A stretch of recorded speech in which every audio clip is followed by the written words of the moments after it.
YouTube. This is a boxing breakdown between Lomachenko and Linares. They will be fighting for a championship title.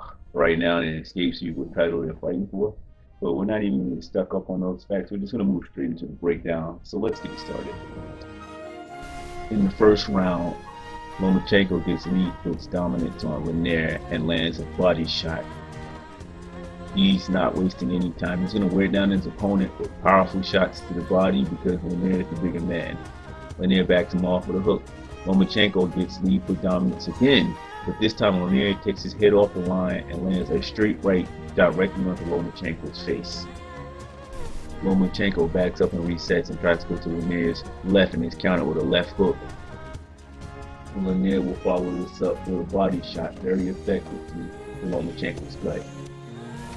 Both men try to attack at the same time. They crash into each other, clinching. The referee breaks it up, and Lomachenko realizes that this guy is simply too strong, so he starts landing body shots, and that's the end of the first round with them throwing out each other.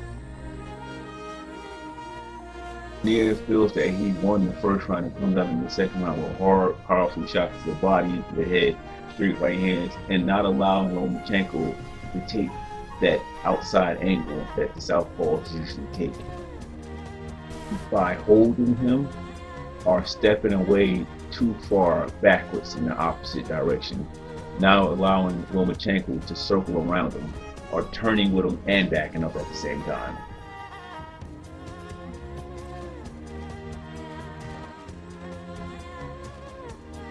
We step into round 3 and Lomachenko is testing the cardiovascular of Linares, putting that heater up, putting the pressure cooker on him, and seeing what comes out of the situation. Linares is holding his own, but he's simply being overwhelmed by activity with Lomachenko right now. I think Linares has found something out on how to control Lomachenko, but he's not showing it in this round. Linares sometimes will bump into Lomachenko and try to clinch, but Lomachenko was so into his motion that he would still attempt to land shots off the spinning Linares at all attempts. He wanted to put that pressure on and tire the bigger man out. From all of the power shots that were landed in the third round, Linares is visibly tired, and Lomachenko is trying to get to the left side of Linares, the outside angle that southpaws usually take on orthodox fighters. So if he gets to the left side, he gets to the back of Linares. Linares, in order to escape this, he has to move to his extreme right outside of the range of Lomachenko. Let's see what happens. Keep throwing punches up the middle, but you've got to work every... He steps away and resets, and Lomachenko sets up right in front of him. So he throws a jab and then 2 looping punches, ending the combination with a left hook, keeping Lomachenko from being able to take that left side angle on him. Lomachenko knows that Linares can't hold this pace. So what does he do? He steps in, takes the lead for dominance, tries to pivot over to the side, but Linares holds him and bangs him to the gut while holding him, paying him. That's a counter, ladies and gentlemen, for that pivot right there. It's either going to be the left hook or simply holding in place. Faced with the new predicament in front of him, Lomachenko would pick up the pace tremendously to wear down Linares, and Linares would fight back at a pace that appears to be uncomfortable to him and will further wear himself down in the effort to defend himself and also mount an offense.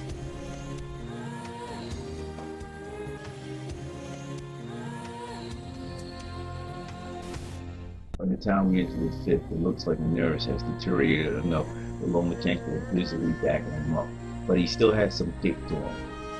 But he's just being dominated by Lomachenko at this point in time, and Lomachenko goes for the move once again, and he holds his arm, stopping him from sort of going around him. But it looks like it's the beginning of the end for Linares. Oh, Loma almost got that, but he slipped, definitely wearing down. But he's still dangerous because he's the bigger man and he's used to this weight class. So let's move on to the next round. As you'll see at the end of that last round, Loma was finally able to get to the outside and land a punch as Linares turned with him. The sixth round was a round where Lomachenko just came in with unrelenting pressure, not respecting Linares' power at all, and just walked him down for the entire sixth round. It was crazy. It was a small man to control it around. Even though Linares would stand and land shots at some points in time, it was Lomachenko's round all the way until it happened. And you know what I'm talking about. It happened. Lomachenko stands up, goes to the neutral corner, takes the 8 count, and we go in a couple of seconds into the 7th round. Linares would come out for the 7th round using his jab to control Lomachenko and his left hook in order to stop him from pivoting to the outside, also going to the body, and Lomachenko would stay off the body movements. But later on in the round, Lomachenko would start to come on and try to apply pressure and also try to outmaneuver Linares, who Linares, as he got tired, was unable to really stop the movement of the silver. But Linares didn't give up. He still would come back with combinations at points in time in the round, and Lomachenko delivered hard body shots.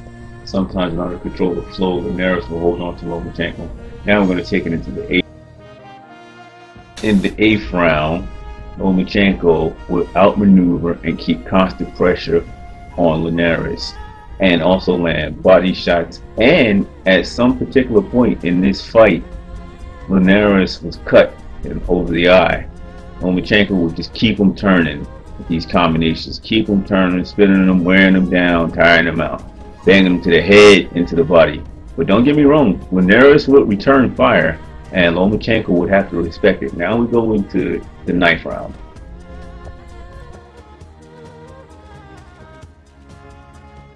Cut above the left eye. Rudy Hernandez, the brother. The round was mixed. As Lomachenko throws jabs, Linares stiff arms him to control him.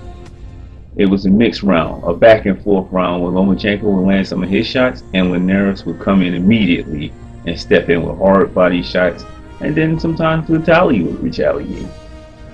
I mean, it was a round that was up in the air. If I had to give it to somebody, I'd give it to Linares.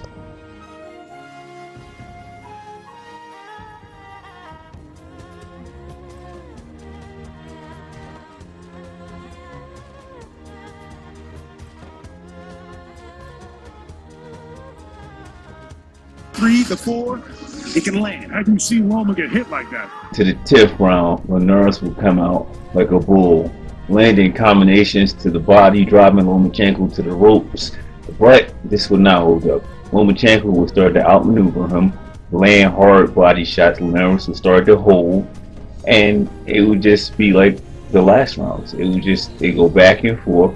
But what happened here was Linares became overconfident. After chasing Lomachenko and landing his own combination, he stood in front of Lomachenko for a second too long to observe his work, and Lomachenko began to rain combinations upon him, uppercuts, hooks, and then after being stunned, he stood there just long enough to receive a shot to the liver, and that's the end of the fight. Most people don't recover from that, and he was one of the ones that didn't recover.